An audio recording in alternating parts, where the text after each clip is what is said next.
নমস্কার বন্ধুরা, কেমন আছেন সবাই? সুভাষিনী লাইফের নতুন একটা ভিডিওতে আপনাদের সবাইকে স্বাগত। আজকের আমাদের গাছের বেগুনগুলো আপনাদেরকে দেখায়।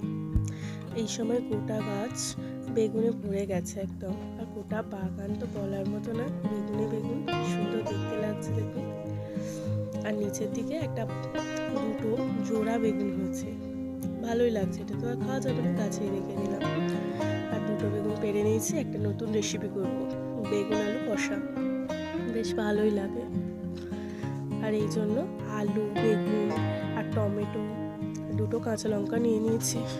এগুলোকে ডুমো ডুমো করে কেটে নিয়ে এবার কড়ার মধ্যে তেল গরম করতে দিয়েছি। তেলটা গরম গরম হয়ে এলে বেগুনগুলো ছেড়ে দেবো। বেগুনগুলো ভালো করে ভেজে নিতে হবে। বেগুনগুলোকে ভালো করে নেড়ে চেড়ে নিতে হবে। আর এরপর সিদ্ধ হওয়ার জন্য একটা ঢাকনা দিতে হবে। এটা থালায় দিতে পারেন। কিছুক্ষণের জন্য সিদ্ধ হবে। মাঝে মাঝে এটা একটু খুলে নাড়াচাড়া করে নিতে হবে, নইলে বেগুনগুলো পুড়ে যেতে পারে, তাতে খেতে খারাপ হবে। তাই মাঝে মাঝে এইভাবে একটু নাড়াচাড়া করে নেবেন। বেগুনগুলো কালার আস্তে আস্তে কেমন ব্রাউন হয়ে যাচ্ছে দেখুন। এবার বেগুনগুলো ভাজা ভাজা হয়ে গেছে, তুলে নেব।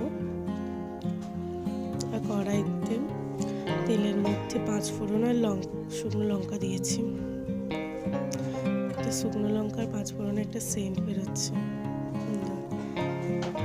এর মধ্যে এবার ডুমো ডুমো করে কাটা আলুগুলো দিয়ে দিলাম, আর দুটো কাঁচা লঙ্কা দিলাম। ভালো করে এটাও নেড়ে চেড়ে নিতে হবে। নিয়ে একটা ঢাকনা দিলাম। এরপর কুচনো টমেটো এবং একটু নুন দিয়ে স্বাদ মতো লবণ দেবেন। দিয়ে এটাকে ভালো করে নেড়েচেড়ে করে নিয়ে 1 চামচ হলুদ গুঁড়ো, 1 চামচ লঙ্কা গুঁড়ো আর 1 চামচ জিরে গুঁড়ো, ধনে গুঁড়ো দিয়ে ফের এটাকে ভালো করে কষিয়ে নিতে হবে। দেখুন এই সময় কালারটা কি সুন্দর এসছে, আর সুন্দর একটা স্মেল বেরোচ্ছে। আর আগে থেকে ভেজে রাখা বেগুনগুলো এই সময় দিয়ে দিতে হবে। দিয়ে খুব হালকাভাবেই নাড়াচাড়া করে নিতে হবে, নইলে বেগুনগুলো ছেড়ে যেতে পারে। এইভাবে হালকাভাবে নাড়তে হবে। আলুগুলো প্রায় সিদ্ধ হয়েই এসেছে।